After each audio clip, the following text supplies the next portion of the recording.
Hello everyone, this is Daikaiju SpaceZilla approaching, and today we're going to take a look at Daikaiju Varan. Let's have a look.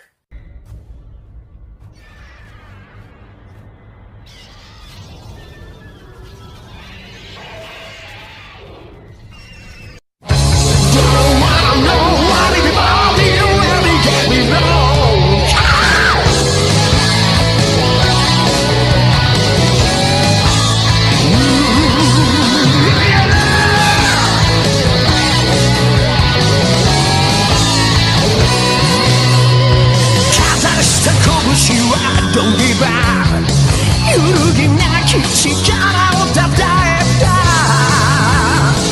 最強のソルジャー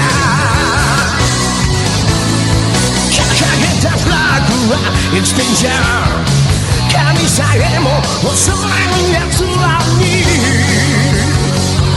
極上バイオレンス闇を払い人々の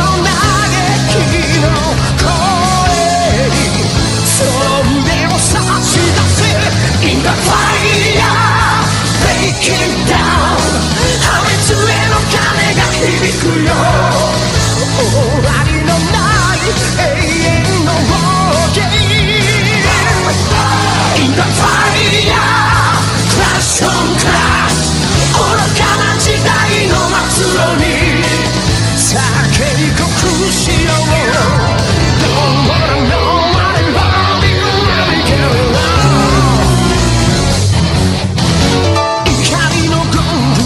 そうね血塗られた地上に目覚めた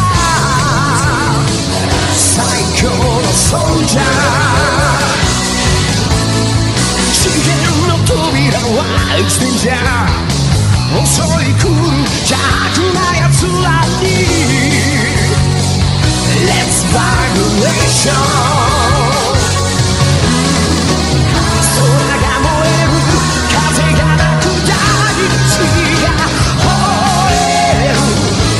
世界が叫ぶ In the fire Break it down 見渡す地平の彼方に明日を描く鋼鉄のドリーマー In the fire Crash on crash Let's take a look at Daikaiju Varan and let's see where it takes us. Is it any good? Let's find out. Daikaiju Varan was originally filmed to be a Japanese-American movie made for television, but the American company that worked with Toho ended up dropping out, so Toho was stuck doing the movie on their own. Which is why most of the movie takes place in areas around water with no city landscapes since they couldn't afford it. During filming, Varan suit actor Haruo Nakajima was injured by an explosive mishap and had to be replaced for the remainder of the shoot. Our movie pointlessly starts off with a rocket launching into space. I don't know what purpose this serves to the plot, but okay. Our story begins with two Japanese students of a professor named Sugimoto, played by Koriya Senda, going to a northwest region known as the Japanese Tibet to find a rare species of butterflies. While driving to the location, they come across a village. They ask the lake's location, but receive no answer because the tribe mysteriously ran away. The two eventually come up the lake and yeah, they find their fucking butterflies, but... They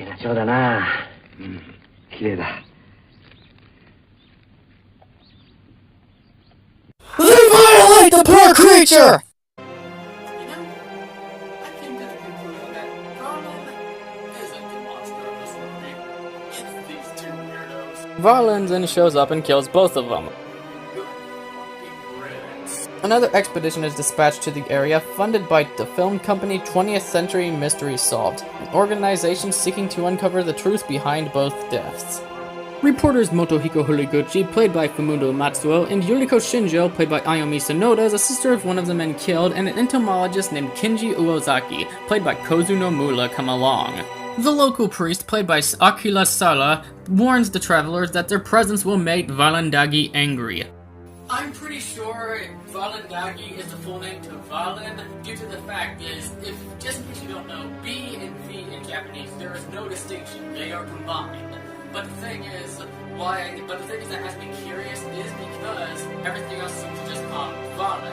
But Valandagi might just be what they call because it sounds more godly. I'm not sure, but I'm pretty sure Varan is short for Valandagi. Of course, like a lot of these monster movies, the warning falls of deaf ears. Kinji and Horiguchi later return to the village to rally the locals, telling them their beliefs are little more than superstition. Without their priest, the villagers agree. However, Varan is now rising from the lake.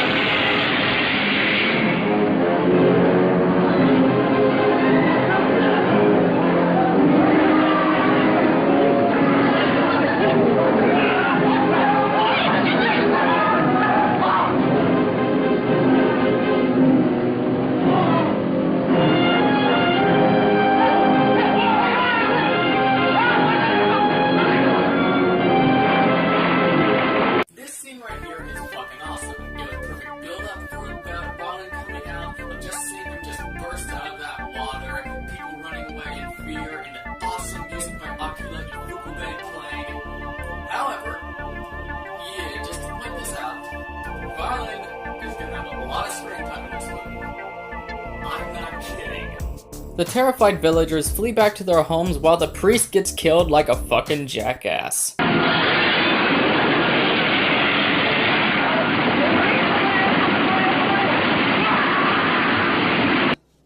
Stupid! You're so stupid! After Varan is finished with his destruction, he retreats to his underwater lair. Shortly after Varan's destruction, the military starts releasing toxins into the lake. The plan is successful and Varan emerges from the water as tanks and the artillery begin to unleash their destructive fury. However, the conventional weapons have no effect on the monster and the military is forced to retreat.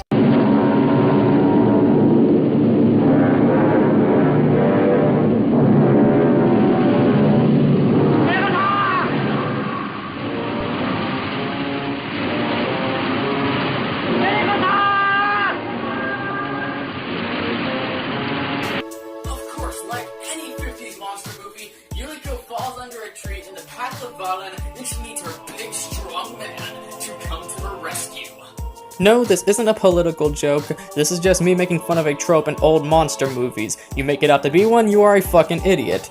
Now back to the review. The military fires flares over Varan's head. He's attracted by their light and climbs a nearby mountain for a closer look. Once at its peak, Varan reveals hidden membranes of skin under its arms and leaps from the mountaintop and glides towards the sea. Tokyo is evacuated while the military awaits Varan's appearance. The monster emerges from the water, is immediately shelled by the surrounding forces, but the assault does not stop Varan. The military then try dropping bombs with gunpowder in them. Varan, like a dumbass, eats both bombs filled with gunpowder.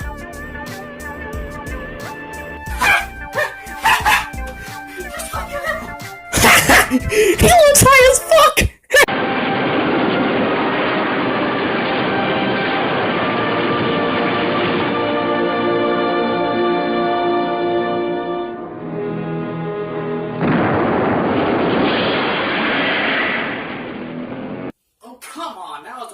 Stock footage from Godzilla. After eating both bombs, Varan retreats back to the sea.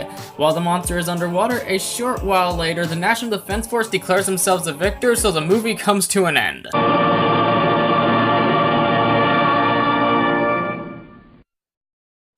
that was Daikaiju Varan, and despite its flaws, it's pretty entertaining. ほら、バランだ。バラン。中生代の怪獣だ。それは現在まで生きてるなんて信じられないこと。 One of my problems with this movie is it's more about actions than it is story, which is disappointing because I've come to expect compelling stories and characters from Ishiro Honda. Once Varan shows up, he's on long, and when he leaves, he comes back sooner rather than later. We've hardly get a break for any deep meanings, any dramatic moments, any character progression. We'll get more into the character progression soon, and much story progression, which is disappointing. However, the pacing is absolutely amazing in this movie.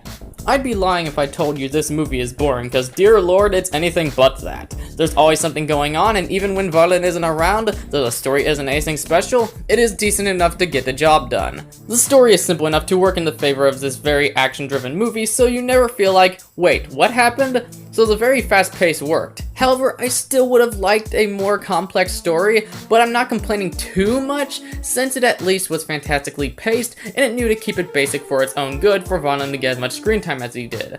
And it was still decent enough to be interesting for the non-action scenes, though to be fair, there's a lot of action, where it wouldn't be too much of a problem if those scenes were dull, due to the fact is there is so much action in this movie to make it where a variety of it is entertaining.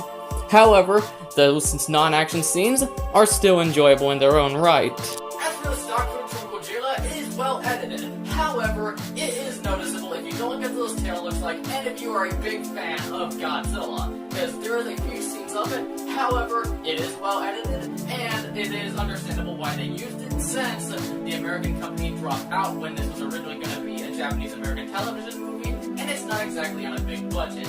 Thankfully, it is well edited, and it's only used on certain scenes, so many people will not notice it. But if you are a big fan of Godzilla like me, you're gonna notice it, but it's not a big deal. But it is still worth noting. だったんです。私たちの社では20世紀の謎を探るという企画を立てていたところです。荒滝様の正体を突き止めるのに。The actors and actresses are recognizable, and their presence are nice to have on screen. Unfortunately, their characters aren't the least bit interesting or developed in the slightest. Again, the problem with these characters is they don't get much screen time due to the fact Varan has more screen time than he should, so the characters really suffer because of that. However, from what we know about them, at least they're written like people. They never say anything that made me cringe, nor did anything they do take me out of the movie. Also, again, we've got great cast of actors and actresses. Hell, even Akihiko Hirata's in this movie, so that should tell you something. The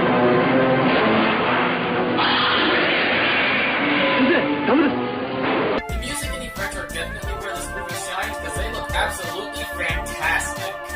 The Varan suit looks very organic, moves like a reptile despite there being a human being inside. The skin is very reptilian, it has that tough armored scales that lizards do on top, but the bottom is like the sensitive lizard skin. You can even see his muscles, which again looks very reptilian. The miniatures also look highly detailed for a movie from the year 1958. Despite its budget being lower than the previous movies, E.G. Tsuburaya and Akira Ifukube do absolutely fantastic as usual. I also really liked Varan himself. His design was cool, and his roar is also very important to the Daikaiju genre, because it's later used for Balagan, and then it is used for a bunch of Ultra Kaiju and other things in the Kaiju genre. So this roar, not only is it awesome, it's also had a big impact on the Kaiju genre. As for Akira Ifukube's music, come on, it's Akira Ifukube, so it speaks for itself. Watch these scenes with the music and look me in the eyes while telling me this isn't exciting. I fucking dare you.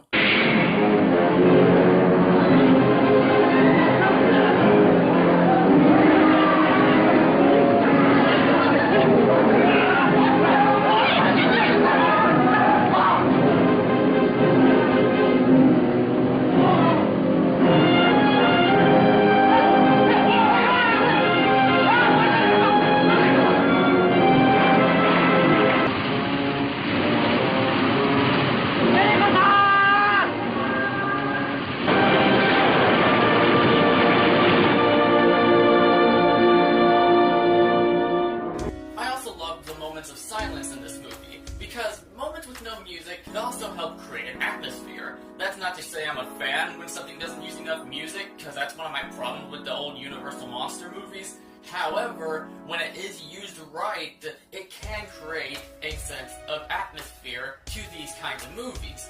Like Godzilla, this does it right of adding exciting scenes with music while having some really atmospheric scenes without the music, which really did work with the tone of the movies. Of course, I'm not saying this is nearly as good as Godzilla, because it's not even close. I'm just saying that just like Godzilla, it does a great job of having moments of exciting music, while also having atmospheric moments of silence, which this movie balanced quite well.